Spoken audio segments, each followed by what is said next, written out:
Now, Greg, I know you have some really deep insight into what Pastor Andrew Brunson has been through being in prison. You work with persecuted Christians all over the world through your work with Voice of the Martyrs Canada. Yeah, I have interviewed, dozens and dozens of Christians that have been in prison, and some actually very close friends that we've had on this program. And as you mentioned, Christians were praying all over the world. We put that out there, and people responded, and we have the Brunsons here. Yes, come on. Without further ado, the stars of the program. Welcome. Thanks for praying. Thank you. Yeah, we're just so thrilled to see you. And, it's like when you're doing that praying, when you're thinking about people that are in prison, like both of you actually were at the beginning, you never know if this day is going to come, right? And you didn't know either. No, it was a complete shock to us, yes. And for you, Ginny, when you look at it, Norine, and when you look at this whole thing and all that had taken place, how did you feel God was working in the middle of that, or did you just feel like this was just a bad experience? No, we knew God was at work. I don't know how quickly we knew it, but within the first few months, we could just see so many things that God was involved. We didn't know how it would play out, but He was clearly involved. Andrew, I know you weren't feeling that all the time, and we're going to dive into that a little bit more in your interview, but it's been just over a year that you've been free. Do you still wake up in the morning and kind of go, I'm free? This really happened. It's wonderful. It's wonderful to be free, and I especially enjoy the small things, just being able to have breakfast with my wife or walk in a park with her, things that were taken away from me, and I didn't know if I'd ever get them back. Norine, did you at all prepare yourself for something like that? I know Cheryl mentioned I work with the Voice of the Martyrs, and it's something that we go into these hostile places. We know it might happen. There's lots of teaching on the Bible about persecution. So when this happened, were you prepared for it, or did it catch you off guard? So we weren't prepared for imprisonment, but I did have. I always had a fear of persecution, of torture, to be honest. And there was a period I took, actually, a 3-week period where he was in the States on a trip, and I kind of took that time before God. I don't know how much that prepared me for this thing, but... But these things happen, though, right? Yes, but imprisonment doesn't happen in Turkey. That caught us off guard. There are other threats. We accounted the cost for other things. But no one had been imprisoned, no missionary had been imprisoned before I was. So if you had gone to maybe a different country where that could have happened, maybe you would have been more prepared for it? Because you originally didn't think you were going to get in prison, maybe just deported. Yes, that's what they said they were going to do. And then they held on. We were held together for 13 days, and then they held me for an extra 2 years. That's an incredible amount of time. Tell me a little bit quickly about the work you were doing in Turkey, because you were doing incredible work, 23 years, like with no problem, which is probably why you didn't see this coming. Yeah, there were ups and downs, definitely, and we knew anybody who's doing that kind of ministry in Turkey is being watched, but we weren't doing anything wrong. So there were threats. That was something that we had to count the cost of. But yeah, ups and downs, church planting, working with refugees. And again, we had the confidence because God had showed to do that. We knew that could draw a little bit more attention, but we felt that God was in that too. So no regrets. And why did you choose Turkey? Because I just find it interesting. I mean, Asia Minor in the Bible is that part we now know as Turkey. And for those not familiar with the Bible, Asia Minor is where the beginning of many of the churches. So what was the attraction to Turkey? We weren't attracted to Turkey at all. Our church asked us to go.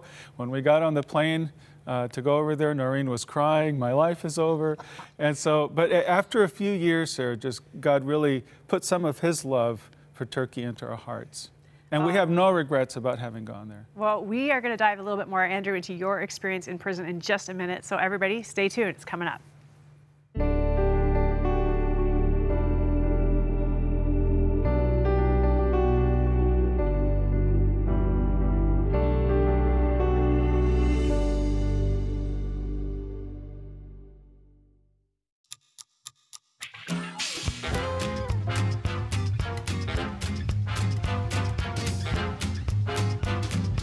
It was important to get everybody to find peace, love, and unity.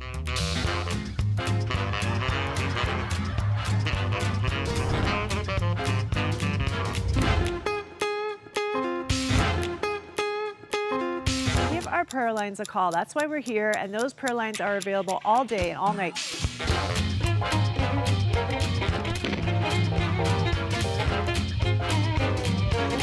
There's nothing greater than being in the presence of the one who created you. That's our home, so pursue your home.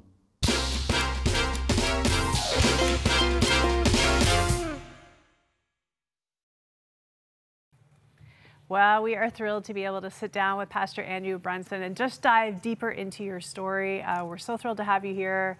And, you know, it's in those situations that the whole world's praying for you. You don't know what's going to happen. And this actually, you had a little bit of a warning that this was about to happen to you, but you didn't know it. Tell me about that morning that you were shaving 3 days before you were arrested. I didn't know it was a warning at all. I just heard this phrase, it's time to come home. And I thought, what does that mean? I'm home right now here in Turkey. We'd been there 23 years and we had no thought of ever leaving. But it kept echoing in my mind, it's time to come home, it's time to come home. And as I was held in prison, as my time extended in prison, I just held on to that as a promise from God to me that He would take me home. Of course, when I hear that it's time to come home, there's a sense of immediacy to it. So I kept saying, isn't it time to take me home? You said you'd take me home. I thought that would be sooner but He did. He did take me home. So tell me what happened though. So you have this, time to go home thing, and you are then called to the police station. Tell me what was happening at that time and what you expected to happen. So Norine and I were called into the local police station. We thought we were going to pick up our long-term residence permits. And when we got there, we were shocked when they told us we're going to deport you, we're arresting you, and holding you for deportation. So they took us to a deportation center and held us there for 13 days, which is very unusual. Usually an American would be deported in 1 or 2 days. But eventually they did release Norine, and then they moved me around to different places, put me into prison, and kept me for 2 years. So we had not expected that at all. Tell me what that moment was like, because you were trying to fight deportation, you were asking for delays, trying to do everything you could, and then all of a sudden you realize, I'm not being deported, I'm being arrested. How did that hit you? Well, at the beginning, I was crying because I didn't want to be deported. I thought, we've been working here for so long, 23 years, and God had spoken to us to prepare for harvest. And I thought, this isn't possible. You're deporting us. We're supposed to be here. And then after a few days, I was crying because they wouldn't deport me. So we came to see over time that actually that was it was an assignment for me to be in prison, because so many people began to pray around the world. And God had told us to prepare for harvest. And actually, this was one of the best ways that I could serve that preparation. I was doing nothing, just sitting in prison trying to hold on, and yet people were praying all over the world, and that prayer was pouring into Turkey. And when you say the word harvest, for some of those that are watching that are not maybe familiar with that term, it means you're wanting people to come into relationship with Jesus. You feel that, God was moving and people were going to come to know Him in a personal way. So just want to clarify that. Yes. Now, with Norine, she is also in prison, taken in. Tell me about how it was when she was released. And I guess in a way it was bittersweet, because yes, your wife is, getting to be released, but now you're by yourself. Yes, I was very glad that she could get out. And then I also knew that someone would be fighting for me. Up until then, we weren't sure that anyone even knew where we were. But I was also very afraid. I had told her just the day before, I said, what I'm really afraid of is that we'll be separated, and I'll be completely alone, and I won't know what's happening to you. And then what I was afraid of actually did happen. We were separated, and then I had to steel myself just to become, to being all alone. And after that, they put me into another detention center, and I was in solitary confinement for 50 days, and that was very difficult. And even more difficult, I think, in a sense, is when you were moved into a prison cell that was incredibly overcrowded with terrible conditions. So tell me a little bit about what it was like living in prison. So they put me in a cell for 8 people, but we had over 20 people there. And one of the very difficult things was the isolation. So I was isolated by culture and life experience and language, but especially isolated by faith, because I was the only Christian, and all the other people I was with were very strong Muslims. So it was like a 24/7 house of prayer, but a Muslim house of prayer. So it was very intense. We never left the cell. It was 24/7 in that room with a lot of people crammed in. And I really broke. The isolation, being the only believer throughout my 2 years in prison, the only believer I had any contact with was with Norine on visits that we were allowed. And that isolation and the fear, not knowing what was going to happen to me, I broke down. and I became suicidal over time. What did they say to you in terms of why you were being held? Because I know that's a question. People say, well, this guy is a missionary. Was that your missionary activities, or what were they saying to you? They knew all that we were doing because we did it openly for 23 years. We didn't hide what we did, and it was not illegal. But they accused me of many different things. They knew that I was innocent, so this was coming from the very top of the government. And I think they arrested me to intimidate other people, to intimidate other missionaries, to intimidate local Christians, Turks. And then it became something political over time where they wanted to use me to gain concessions from the U.S. So the reasons they gave were not really the reasons they were holding me, but they said that I was a terrorist, that I was a military spy, that I had helped to plan and orchestrate an attempted coup. They were all lies, but they were used as propaganda to paint Christians as being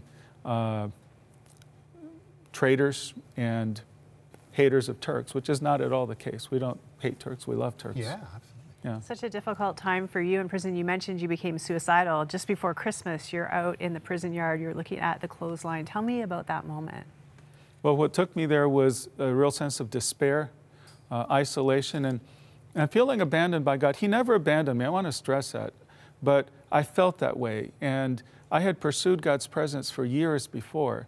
And when I went into prison, I expected that I would have this sense of strength, a sense of joy, even though it would be difficult, that I'd have a sense of grace and certainly God's presence. And what really surprised me is when that was removed. So for the 2 years in prison, I did not have a sense of God's presence, and I felt abandoned. And so I was very confused. And I had many questions. I had a lot of doubts, and this is something that, especially the first year, I felt that I was very broken, and in the second year, there was more of a rebuilding that took place. How did you rebuild, Andrew? And I think, you know, again, I've met so many that have had these prison experiences, and everybody is different. You know, some will say, well, I just felt this incredible peace and joy. Others, you share, and I think that has been more, you know, the ones that I've heard, that desperation, this anxiety, depression. So how did you start to get out of it, and what did you feel the Lord was doing in that? So I'd hit a number of very low points, and I came to the point where I said, there's very little I can do to fight for my freedom, but I can fight for my relationship with God, and I have to, because it's just being suffocated. And so it was a decision of the will. It wasn't from my emotions. I felt beaten down and very low, just very weak the whole time. But it was a decision, I'm going to turn toward God. I will keep my eyes focused on Him. And I said, whatever you do, God, whatever you do or don't do, I will follow you. Whether you speak to me or not, I will follow you. Whether you give me your presence or not, I will follow you. Whether you release me or not, I will follow you. And after that, I began a series of disciplines and of steps where I focused myself on God. And one of the important things, I had all of these doubts and questions. And I came to see that actually God had questions for me. And many believers go into a valley of testing. And I was in a valley of testing, and I thought, so many Christians the valley of testing is full of dry bones. It's full of the skeletons of people who didn't survive. But you don't usually know you're in that period, or do you? Well, I knew that I was in there, absolutely. Yeah. And but I mean, in the sense that God was testing you in it, did you sense that, or are you just trying to survive? I don't say that God causes all our problems, but in the midst of those, He will test us. And I was in the midst of a very intense testing. And I thought, I want to survive this. I'm not saying people, you know, when I say skeletons and dry bones of believers, I'm not talking about going to heaven. You know, they can go to heaven, but I'm talking about relationship with God. And people lose that friendship with God. And I thought, I'm on the verge of that. And so I'm going to fight for my faith. And I realized that I had questions for God, but He had questions for me. So, Andrew, are you going to be faithful when you don't feel my presence? Will you continue to love me even if you feel abandoned? So I was being tested. And I determined that I wanted to come out of that test victorious and be faithful to God, and so I pressed in.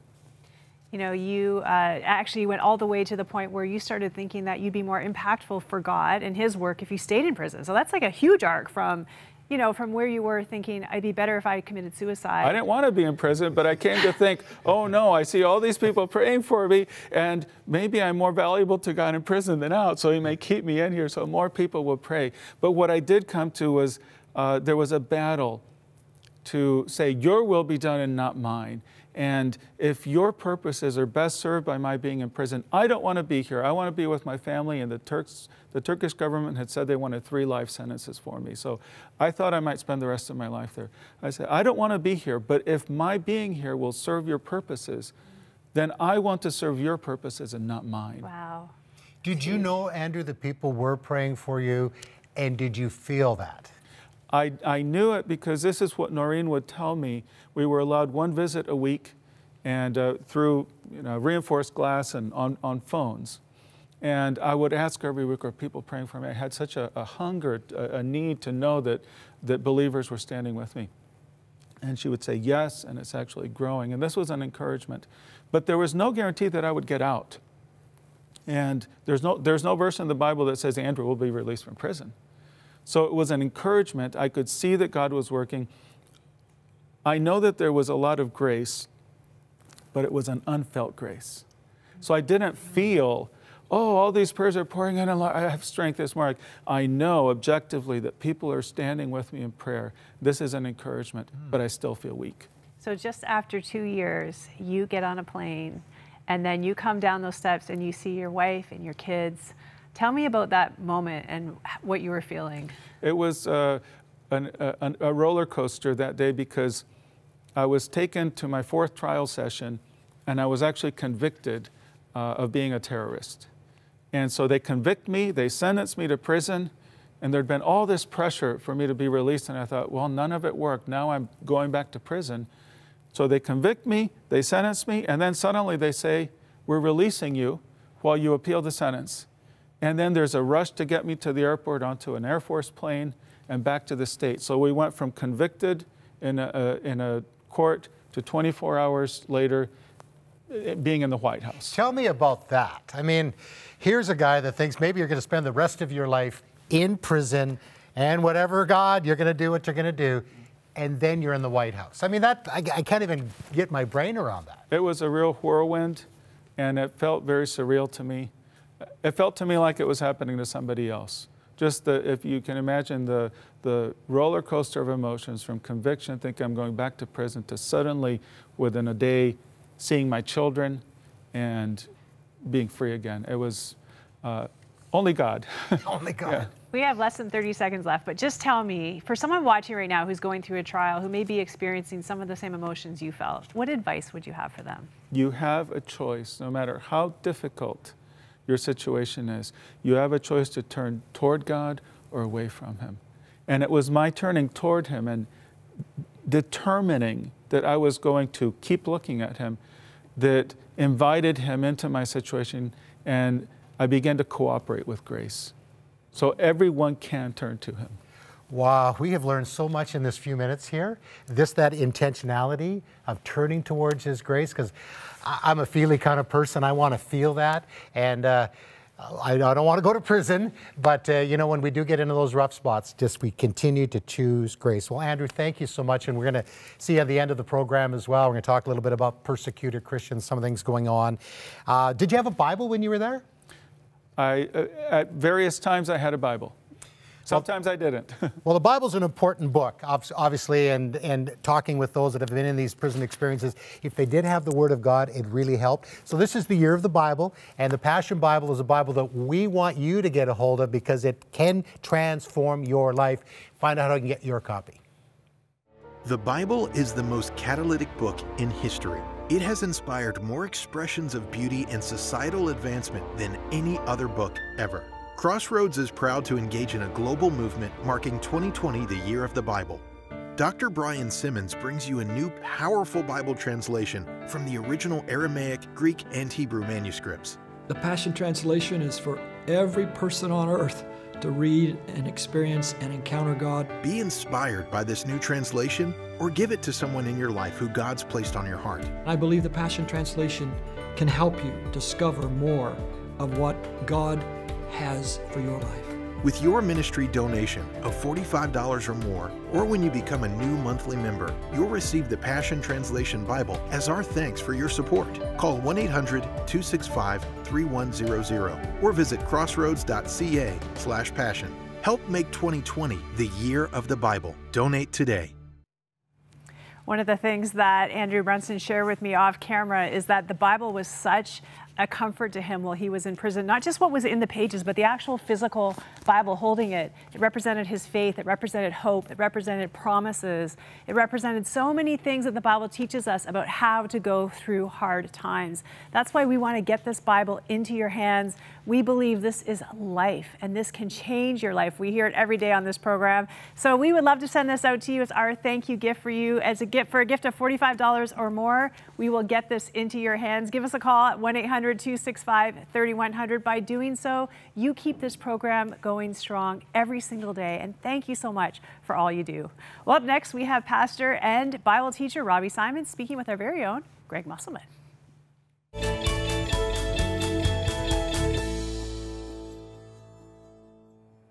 With Pastor Robbie Simons. Robbie, good to see you again. You too, bro. And you are going to be speaking from the best-selling book of all time, the Bible, and the power of the Bible.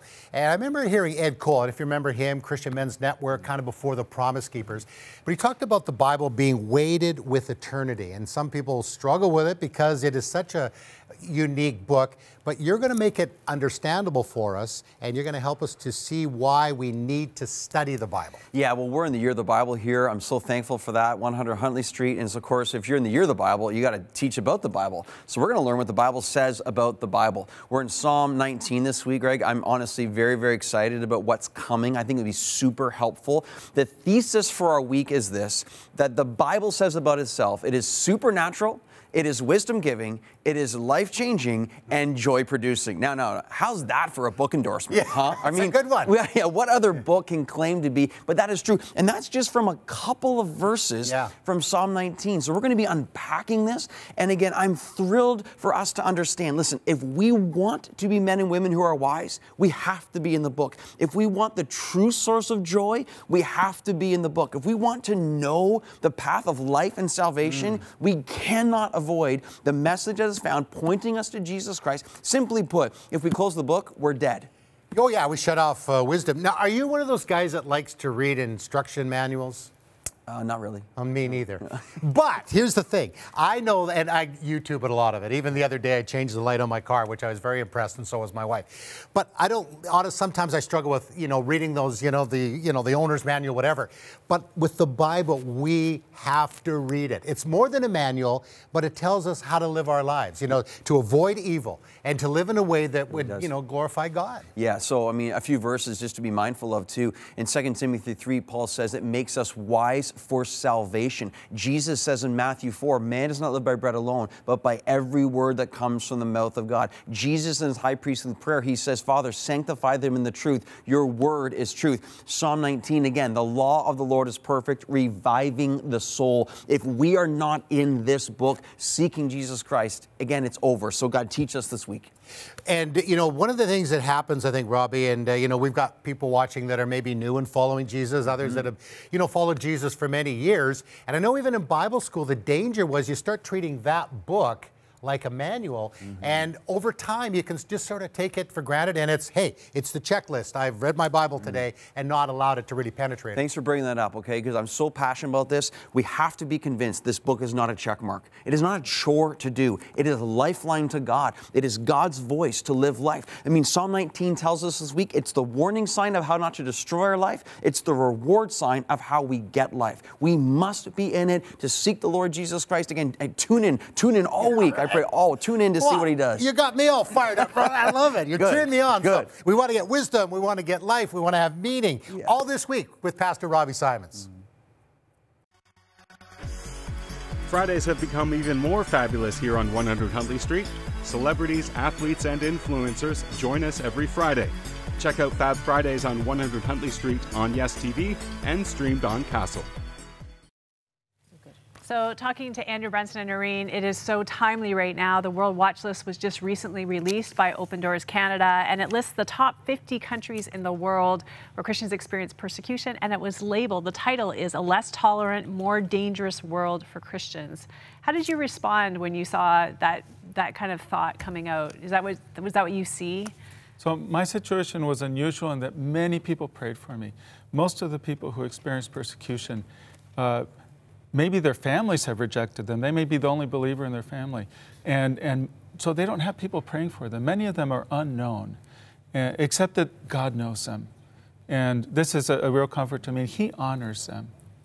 One of the things that we do at Voice of the Martyrs is we have what's called a prayer and persecution alert that comes out each week. So if you want to go to vomcanada.com, find out about Christians that are being persecuted. North Korea being on the top of the list for many, many years. How has that affected you both in terms of praying for those that are in prison? You know, you think of the 30,000 or so Christians in prison in North Korea. Yeah, again, as he said, we realized that our situation, we had so many people praying for us, and most people don't have that. And at the end of the day, we have to say the Lord is sufficient for them. He has to be, He is. But yeah, we pray for them. It's definitely, we really love what Voice of the Martyrs does, just to raise that awareness. And so important. The biggest comfort to me was knowing that I wasn't forgotten. I was afraid that I would be forgotten, people wouldn't pray for me. Yeah. And so for them to know, if there's some way for them to know there are people praying, that is such an encouragement. And I think too, Pastor Kenneth Bay, you know, one of the things they were always torturing him, he was in prison in North Korea, they were always telling him, you're forgotten, everyone's forgotten about you. And there's a lot of propaganda that happens to you in prison. Some of it, like you said, many people aren't experiencing that. So the encouragement today is to remember those in prison, keep praying for them, get involved with ministries like Voice of the Martyrs and Open Doors Canada that can help get you connected, even write letters to people. It's an incredible thing you can do to encourage people who are going through the most unimaginable atrocities.